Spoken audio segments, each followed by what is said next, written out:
Hello friends, welcome back to my channel. మనం పడేస్తున్న వస్తువుల్ని మళ్ళీ రీయూజ్ ఎలా చేసుకోవాలి అని తెలుసుకోవాలి అనుకుంటున్నారా? అయితే ఇంకెందుకు ఆలస్యం, ఈ వీడియోకి ఒక లైక్ చేసి వీడియోని చివరి వరకు చూసేసేయండి. మరిన్ని ఇటువంటి ఐడియాస్ మీరు తెలుసుకోవాలి అనుకుంటే నా ఛానల్ని సబ్స్క్రైబ్ చేసుకొని పక్కనే ఉన్న బెల్ బటన్లో ఆల్ ఆప్షన్ని క్లిక్ చేయండి. ఈరోజు మనం ఇంట్లో పడేసే వస్తువులతో ఏం చేద్దామో చూద్దాం. ముందుగా థమ్స్అప్ బాటిల్ మనకి ఉంటుంది కదా, అది అలాగే స్పూన్స్, ప్లాస్టిక్ స్పూన్స్ వస్తూ ఉంటాయి కదా, అవి ఈ రెండింటితో ఒక అందమైన ఐడియా షేర్ చేస్తున్నాను. ముందుగా థమ్స్అప్ బాటిల్ బేస్ ఉంది కదండి, ఇది ఇక్కడ నేను మార్క్ చేస్తున్నాను. ఇలా మార్క్ చేసుకున్నంత వరకు మీరు కట్ చేసుకోండి. చాక్ని కొంచెం హీట్ చేసుకొని కట్ చేసుకుంటే త్వరగా కట్ అవుతుంది. నార్మల్గా కట్ చేయాలంటే ఇలా కొంచెం కష్టపడాలన్నమాట. జస్ట్ హోల్ చేస్తే మనం సిజర్తో కట్ చేసుకోవచ్చు. చూసారా, బేస్ వరకు ఇలా కట్ చేసుకొని తర్వాత ఒక ప్లాస్టిక్ మూత తీసుకోండి.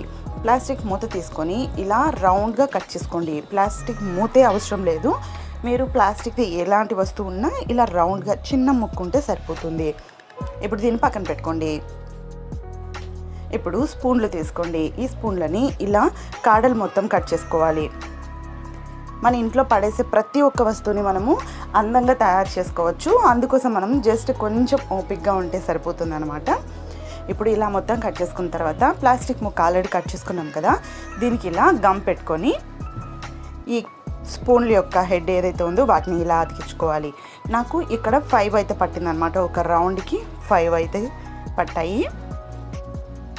మీరు పెద్దది చేసుకోవాలంటే ఇంకా పెద్దది చేసుకోవచ్చు. నేను జస్ట్ సింపుల్గా మీకు ఐడియా కోసం మాత్రమే షేర్ చేస్తున్నాను.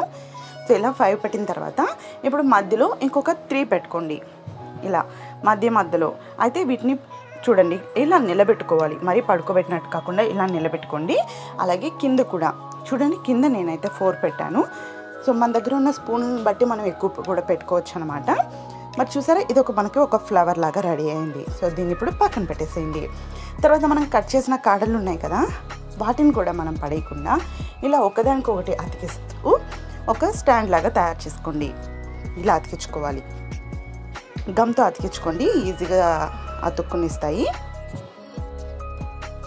ఆఫ్టర్నూన్ టైంలో మనం పడుకొని నిద్రపోతాం కదా, ఆ టైంలో ఇలా మనం తయారు చేసుకున్నామంటే చాలా ఈజీగా, అలాగే చూడ్డానికి అందంగా కూడా ఉంటుంది కదా. ఇప్పుడు దీన్ని మనం రెడీ చేసుకున్న దీన్ని ఇలా ఈ ఫ్లవర్కి అతికించుకోవాలి. గమ్ పెట్టి అతికించుకోండి. ఫెవిక్విక్ అయితే జస్ట్ అలా ఒక 5 సెకండ్స్ 10 సెకండ్స్ గట్టిగా పట్టుకోవాలి. గ్లూ గన్ అయితే కూడా మీరు అలా పట్టుకుంటే అతుక్కునిస్తుంది. సో మనం ఆల్రెడీ కట్ చేసుకున్న ఈ బేస్ ఏదైతే ఉందంటే థమ్స్అప్ బాటిల్ది, దాన్ని ఈ కింద వైపుకి అతికించుకోవాలి.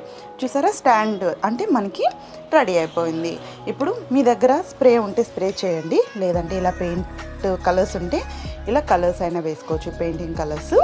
లేదు అంటే ఇలాగే వదిలేసినా కూడా చాలా బాగుంటుంది. నేను ఫినిషింగ్ మీకు చూపిస్తాను ఎలా వచ్చిందనేది. ఇక నేను స్టోన్స్ అయితే అతికించాను.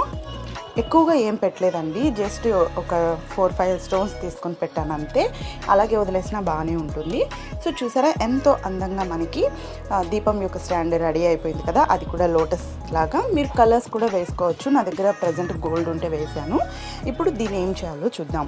ఇప్పుడు ఇందులో మనకి దీపావళి వస్తే దీపాలు పెడుతూ ఉంటాం కదా, అప్పుడు ఇందులో ప్రమిద పెట్టి అంటే దీపం పెట్టి క్యాండిల్ని పెట్టి చుట్టూ ఫ్లవర్స్తో డెకరేట్ చేసుకొని ఇలా వెలిగించుకుంటే చాలా అందంగా ఉంటుంది. తప్పకుండా ఈ దీపావళికి ట్రై చేయండి. ఇంట్లో ఉండి బోర్ కొడుతూ ఉంటుంది కదా, అటువంటి టైంలో మీరు ఇలా కొత్తగా ఆలోచించి కొత్తగా టైం పాస్ అవుతూ ఉంటుంది ఇలా ట్రై చేస్తూ ఉంటే కూడా. మరి తప్పకుండా ట్రై చేయండి. మీరు ఇంకా కిందంతా మీరు ఫ్లవర్స్ అలా డెకరేట్ చేసుకొని దీన్ని పెట్టుకుంటే చాలా అందంగా ఉంటుంది. సో ఇది నేను నైట్లో తీశాను. చూసారా ఎలా ఉందో.